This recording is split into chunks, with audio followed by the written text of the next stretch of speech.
I think I have a plan to kick out the peace-loving barbarians from our town. Mount up the goblins. Let's go.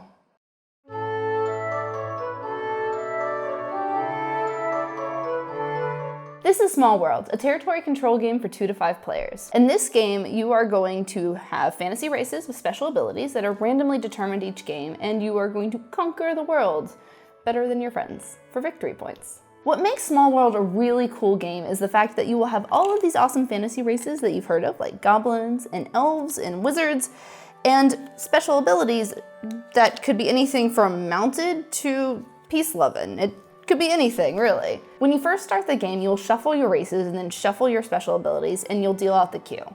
The first one on top will go at the bottom of the queue, and then you'll just move on up. In the end, you will end up with a queue of 5 races and 5 special abilities. Some of the examples on top of the set that I have right now are peace-loving wizards, marauding goblins, berserking elves, oh crap, and mounted ratmen. To finish setting up the board, you'll put the game turn marker down, put the lost tribesmen down, and the mountain tops.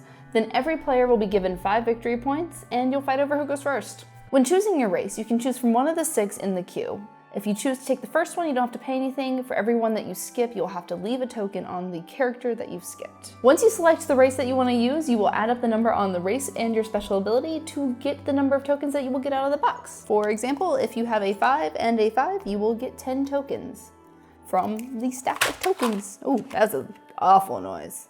With your newly founded troops, it is now time to conquer the rest of the world, or at least the regions in front of you. You will enter from an edge of the board, which could be any of the waterways or right on the edge of the board itself. To take over a space, you're going to need 2 of your tokens plus any tokens on the board. That could be lost tribes, or mountains, or these things, any of them. Anything on the board that is on your space, 2 plus that. If the space you take over is your fellow frenemy, one of those tokens will go back into the box and they will gain the rest of the tokens on the board to go into the reinforcement stage later on in the game. On the final conquest of your turn, you have the opportunity to roll the reinforcement die, because what's a board game without die? The reinforcement die will allow you to push your luck on your last conquest. As long as you have 1 token left, you can roll it and see if you will beat the space for its difficulty roll. I don't like that, because I couldn't think of the word. Look, just add the number on this to your 1 token and that will tell you if you beat the space or not for that difficulty roll. That thing that I don't like anymore, it's making me mad. Once you have finalized your conquest, you will reinforce your troops by picking up every troop except for 1 and then redistributing them across the regions that you've conquered. After you've deployed, you'll count up your regions plus any modifiers that your racial or special ability give you, and you'll gain that number of victory points. Those victory points will be placed secretly in front of you. Keep them upside down. You don't want your friends counting your tokens. They don't need to know how rich you are. On your following turns, you have one of 2 choices. Your first option is to take your current troops and continue conquering different regions.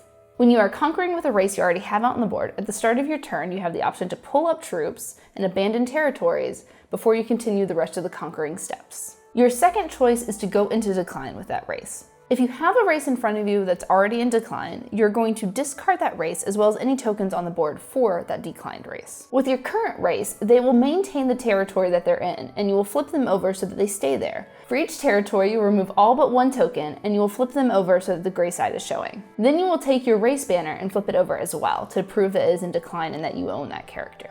On the turn after you go into decline, you will begin your turn as if it was your first turn, picking a new race and conquering the board. No matter what you choose to do on your next turn, you will get victory points for every territory that you currently own, including your declined races. The game will continue on until the turn marker reaches the end of the little turn thingy-mobber. I don't know what you call this thing. If you want to conquer the world, you're probably going to need my top 3 strategy tips. Number 1, if your character is mobile, consider abandoning all of your territory and entering the board again. This could really help you out in making you kind of jumpy as opposed to being statically stuck in one part of the region. Number 2, try not to spend more than 2 or 3 victory points on a race, unless it's Berserking Elves. Always Berserking Elves. You can determine if a race is more valuable by looking at the number of tokens you get. If you get less, it's probably more powerful. Number 3, as you're playing, pay attention to the symbols on your characters and your special abilities. Those are going to correspond with symbols on the board. Sometimes they'll give you more victory points, sometimes it gives you more mobility. But pay attention to those things, they're going to be important for the game. So Small World was the first territory control game I played as a hobby board gamer, Besides that, it was Risk and some other things. Well, I guess there is no other things besides Risk and non-hobby board gaming world. So it was just Risk. What territory control games do you like to play? I fell in love with this one, and there's Terra Mystica. Terra Mystica is awesome in one day. I've really enjoyed taking over the world with you. You want to take over some more board games with me? Like the video down below and subscribe to the Weirdlings. I'm doing this every week so we can hang out, take over the world, do cool things. You want to be the pinky to my brain?